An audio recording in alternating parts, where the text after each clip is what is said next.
Vamos a hablar del timo del agua de mar sin contar con ilustración, pero es algo que me parecía importante comentar porque recientemente se dio un caso concreto en el cual la televisión española hizo una especie de defensa absurda, inexplicable, sobre el consumo del agua de mar. Y el consumo del agua de mar tiene una historia peculiar. Fue un biólogo francés, René Joseph Quinton, que vivió de 1866 a 1925, quien era un personaje, un biólogo y pionero de la aviación, y fue un soldado de la Primera Guerra Mundial condecorado, pero se le ocurrían cosas, ya sabes, esta gente a la que se le ocurren cosas de pronto. Y lo que se le ocurrió a él es que como el sudor es salado y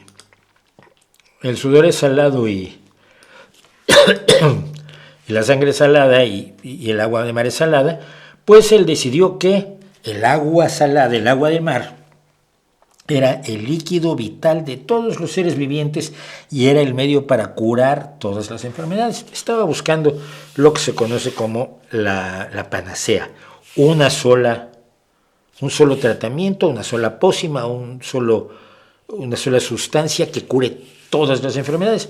Hoy sabemos que las enfermedades son tan distintas que no hay nada que las cure todas al mismo tiempo, pero hasta principios del siglo XX todavía se creía esto. Recordemos que la teoría de los gérmenes patógenos y el conocimiento de la enfermedad en serio, más allá de supersticiones, no empieza sino hasta la segunda parte del siglo XIX con Pasteur y Koch.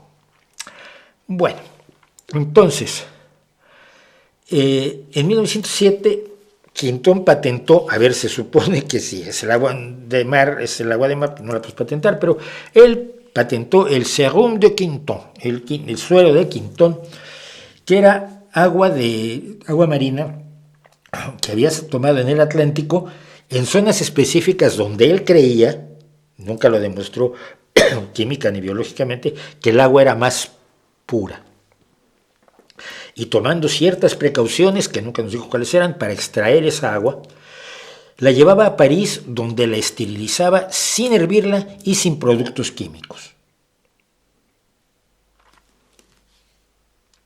¿Cómo esterilizas el agua sin hervirla y sin productos químicos?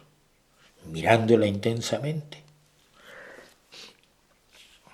No lo sé, probablemente usaba luz ultravioleta, yo no sé si la luz ultravioleta se sabía que mataba bacterias, pero él la esterilizaba, la llevaba a una concentración salina determinada, es decir, le agregaba más agua y la almacenaba en pequeñas ámpulas que luego vendía. Este suero, esta agua de mar, decía Quinton, era comparable a la sangre y podía tratar la enteritis, la constipación, la diarrea, la colitis, la gastroenteritis del recién nacido, la intolerancia a la lactosa, la atrepsia y las afecciones de la piel, todas. También se presentaba como un tratamiento prenatal para evitar que los bebés futuros desarrollaran tuberculosis, sífilis o malaria, 3 enfermedades que hoy sabemos que son producidas por 3 gérmenes patógenos a los que el agua de mar está exactamente igual. Y además ayudaba a las mujeres, a las madres que esperaban a sus bebés para que no tuvieran náuseas, cosa que a mucha gente le ha preocupado mucho. Por supuesto no era cierto, nada de esto era cierto. Nada de esto era cierto. Y lo sabemos con plena certeza. Más aún, cuando uno por primera vez se acerca al mar o cuando va a navegar de alguna manera, alejarse ya razonablemente de tierra, considerando la posibilidad de que si se te hunde el barco, igual que en vez de llevarte a las corrientes, en vez de llevarte a puerto, digamos aquí de donde yo tengo el mar aquí, si hay una corriente que vaya directo al norte, amaneces en Irlanda. No sé si hay tal corriente, pero vamos, directo al norte de aquí está Irlanda. Entonces, Una de las primeras cosas que te enseñan cuando tienes relación con el mar es no bebas agua salada. ¿Por qué? Además es sabrosa, la primera vez que uno nada, sabe rico, pues sí, la sal nos gusta. Hay una cuestión evolutiva de por qué nos gusta la sal, por cierto, y por qué tenemos que controlar la ingesta de sal. Pero bueno, cuando bebemos agua de mar, nuestras células absorben agua y sal. Podemos comer cantidades pequeñas de sal y lo hacemos todos los días y adicionamos sal a nuestros alimentos cuando están sosos. Pero el contenido de sal del agua marina es muchísimo mayor que el de que puede ser procesado por el cuerpo humano. Y pronto aprendimos que dijera lo que dijera el señor Quintón. El agua de mar no es potable. De hecho, al beberla se produce deshidratación. ¿Por qué? Porque nuestras células expulsan agua para equilibrar la cantidad de agua que hay en el resto, en las células, en las áreas intersticiales de las células, porque hay un desbalance de electrolitos. Se necesita una gran cantidad de agua para excretar la sal que te has metido, y además, pues este exceso de sal te provoca vómito y diarrea, que te hace también perder agua. Así que cuando un náufrago bebe agua de mar, se está condenando a muerte mucho más rápido que si no lo hiciera. Y por eso también ahora las balsas traen un pequeño un pequeño destilador de agua que se hace muy fácilmente. Pones un recipiente, en un recipiente pones agua salada, la evaporas, pones cualquier cosa, un plástico que pueda recibir el agua evaporada del agua salada y que caiga a un recipiente más grande donde tendrás agua que no tiene sal, que es agua destilada. Aunque no se debe beber tampoco mucha agua destilada, le puedes agregar un poco de sales, pero un destilador de agua elemental es fundamental en las balsas de naufragio, precisamente para evitar que bebas agua de mar. El agua de mar te mata. La concentración salina es de aproximadamente 35 gramos por litro. Dijera lo que dijera Quintón, la salinidad de nuestra sangre es de 9 gramos por litro. De 9 a 35 hay una gran distancia. 3 veces más, 4 veces, casi 4 veces más. El agua es 4 veces más salada que la sangre, explica una experta, y si uno bebe agua de mar, este incremento en sal alteraría el agua que necesitamos dentro de nuestras células y la movería hacia la sangre, lo cual rápidamente afecta el funcionamiento de nuestro cerebro y hace más rápida la muerte.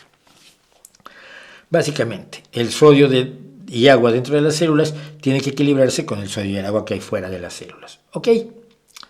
Todo esto lo sabemos. Bueno, pues estos señores siguen vendiendo. Los laboratorios Quintón siguen vendiendo agua de mar. Siguen vendiendo agua de mar. Venden un agua que es isotónica. O sea, isotónica quiere decir que tiene la misma salinidad que el cuerpo humano, como las bebidas isotónicas que tomamos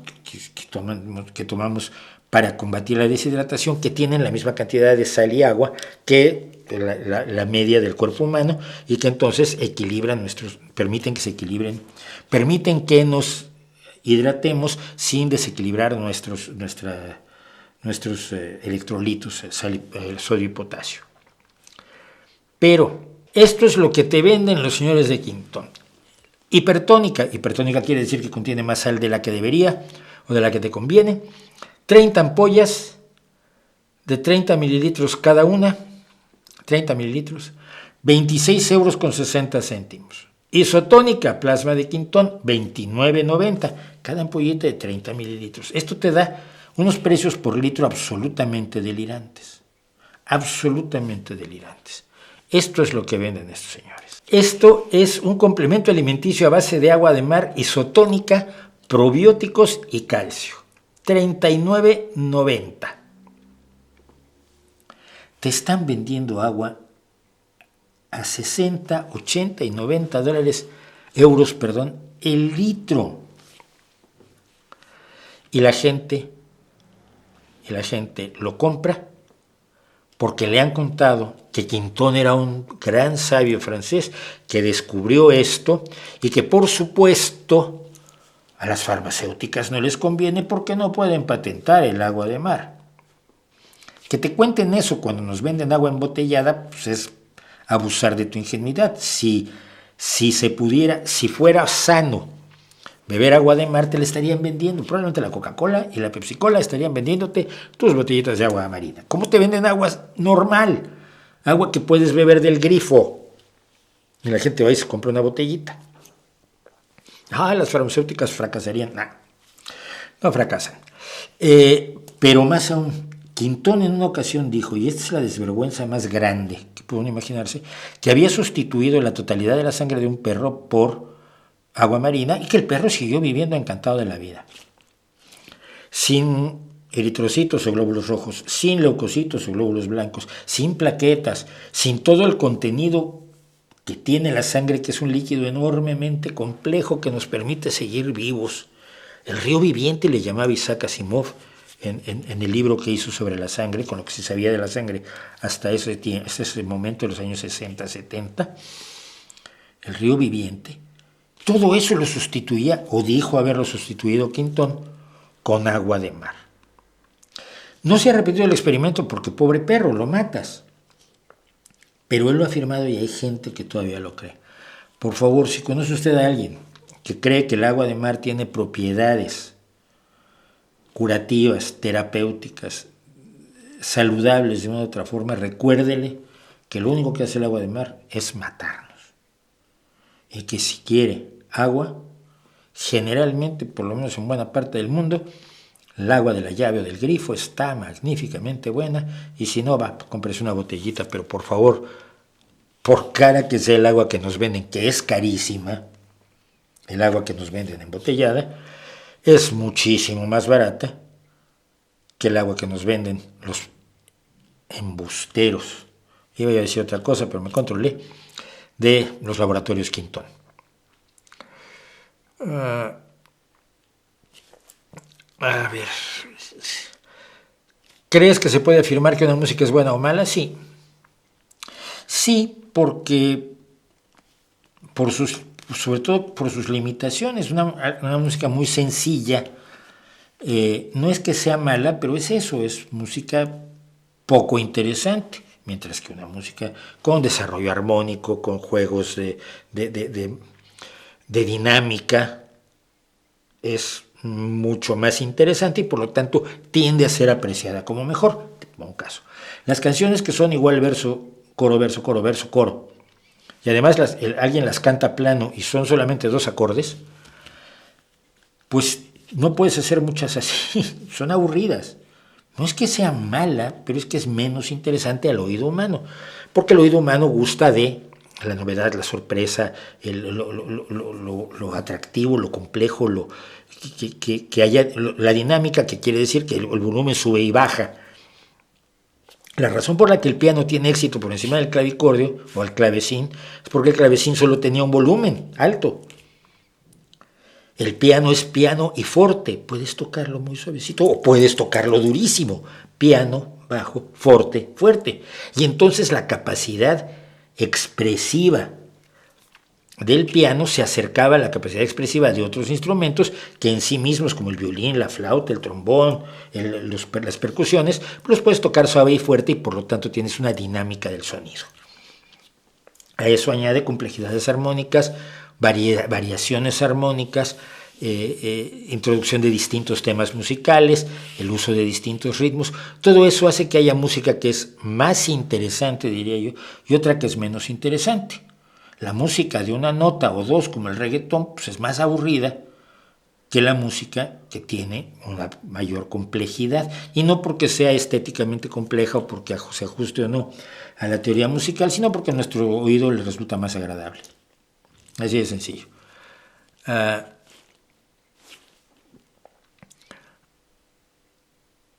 Obvio que no hay libertad absoluta. Bueno, estos son diálogos que tienen ustedes.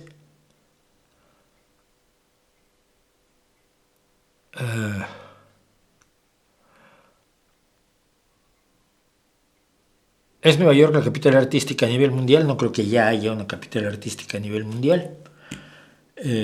Ni siquiera Hollywood es la capital del cine en la actualidad. Se hace más televisión que cine en Hollywood. Se hace más cine en Vancouver, por ejemplo. Vancouver es impresionante. Andas por allí y te encuentras 5 o 6 equipos distintos filmando películas al mismo tiempo. Son impresionantes. Pero no hay una capital de la cultura. La cultura se ha extendido tanto y se ha roto tanto la idea de la capitalidad que muchos de los grandes artistas que tú conoces probablemente viven en poblados desconocidos o semidesconocidos, empezando por Stephen King, uno de los escritores más exitosos de toda la historia humana, que nunca ha salido de su pueblo de Bangor en Maine, ¿no? No ha tenido que vivir en otro lado. ¿Tienes el OBS actualizado? No tengo el OBS, pero por alguna causa esa cámara estaba puesta como cámara virtual OBS, porque traté de usar OBS en alguna ocasión y me resultó enormemente complejo. Uso iCam, como ya lo he comentado.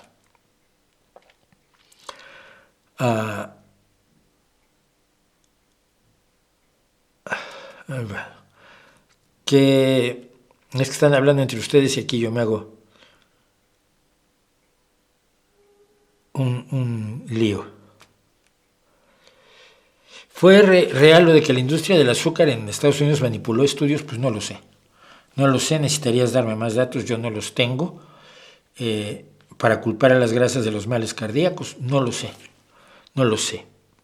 Pero probablemente alguien lo hizo y si lo hizo está mal. No hay mucho más que decir, ¿no?